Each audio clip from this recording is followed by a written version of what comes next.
want you to think about the most important thing you were ever taught. Was it math, history, how to read, how to survive? Schools teach you how to think. Parents teach you how to live. But nobody, and I mean nobody, sat you down and taught you how to really pray.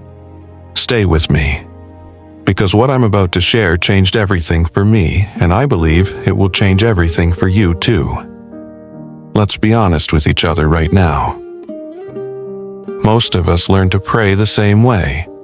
Someone handed us words. We repeated them. We closed our eyes, folded our hands, and hoped something on the other side was listening. And then, nothing felt different, so we started to wonder, is anyone actually there? Am I doing this wrong? Or is prayer just a beautiful lie we tell ourselves to feel less alone? I'm not here to judge that doubt.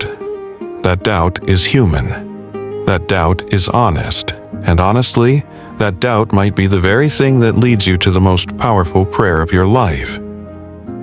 Here is what I was never taught. Prayer is not a performance. It is not a script. It is not something you get right or wrong. Prayer, real prayer, is a conversation between a broken person and an infinite God. And like any real conversation, it starts with honesty. The disciples walked with Jesus every single day. They watched him heal the sick, calm the storm, raise the dead. And after all of that, do you know what they asked him? They didn't ask him for miracles. They didn't ask him for power. They said, "Lord, teach us to pray." Even the people closest to God felt like they didn't know how. So if you've ever felt that way, you are in the greatest company in history.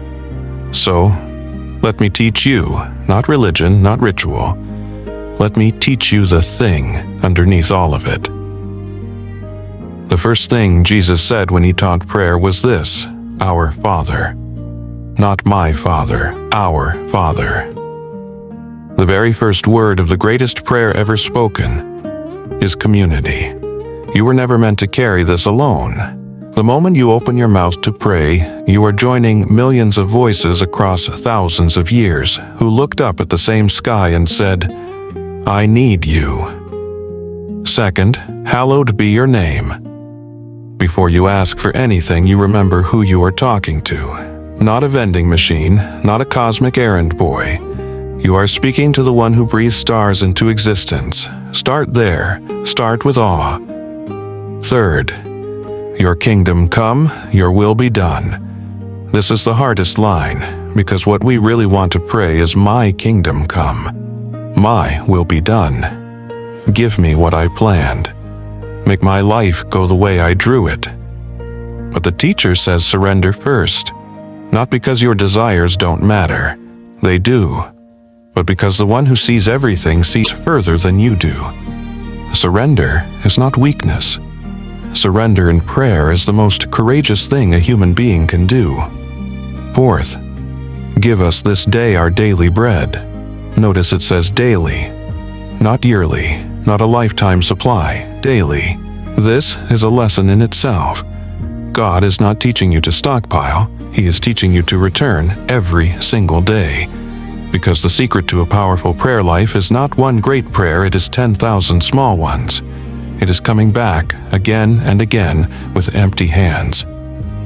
Fifth, forgive us our trespasses as we forgive those who trespass against us. Right in the middle of the most famous prayer in history, forgiveness. Not at the end, not as a footnote, right in the center. Because unforgiveness is a closed door, and you cannot receive with a fist that is clenched. And finally, deliver us from evil. This is a war cry wrapped in a whisper. It is the acknowledgement that the world is not safe, that you need protection, that some battles are too big for human hands. All of this in less than 60 words, the greatest lesson on prayer ever given. And most of us rushed past it our entire lives. Now, here's the part they really never taught you. Prayer changes you before it changes anything else. We come to prayer wanting circumstances to shift. We want the job, the healing, the relationship, the breakthrough, and sometimes those things come. But what always comes every single time is this: something shifts inside of you. Your breathing slows, your shoulders drop. The weight you were carrying alone suddenly has somewhere to go. Science even agrees. Studies show that people who pray regularly have lower cortisol levels, stronger immune responses, and measurably higher resilience in crisis. Not because the universe is magic, but because you were designed for this.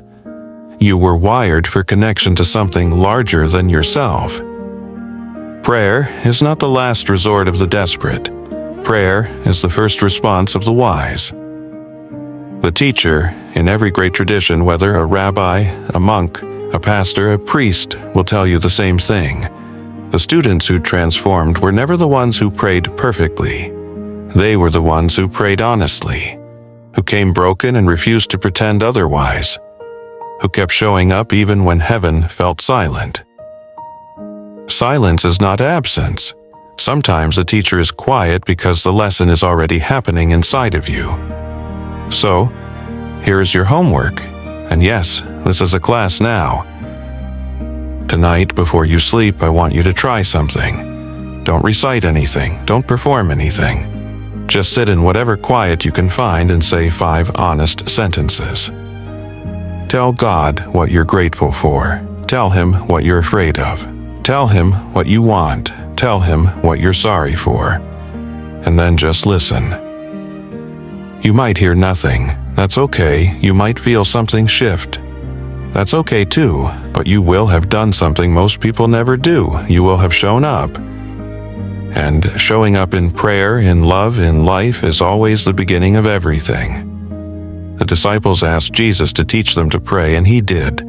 You ask the same question today by pressing play on this video. So let me leave you with this. You are not too broken to pray. You are not too late to start. You are not too small to be heard. The door is open. It has always been open. All you have to do is walk through it. If this really taught you something today, share it with one person who needs it. Not for the views, for them. Drop in the comments.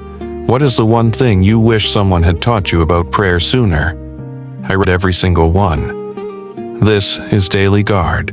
We don't just draw, we protect what matters most. Subscribe and come back tomorrow. The lesson continues.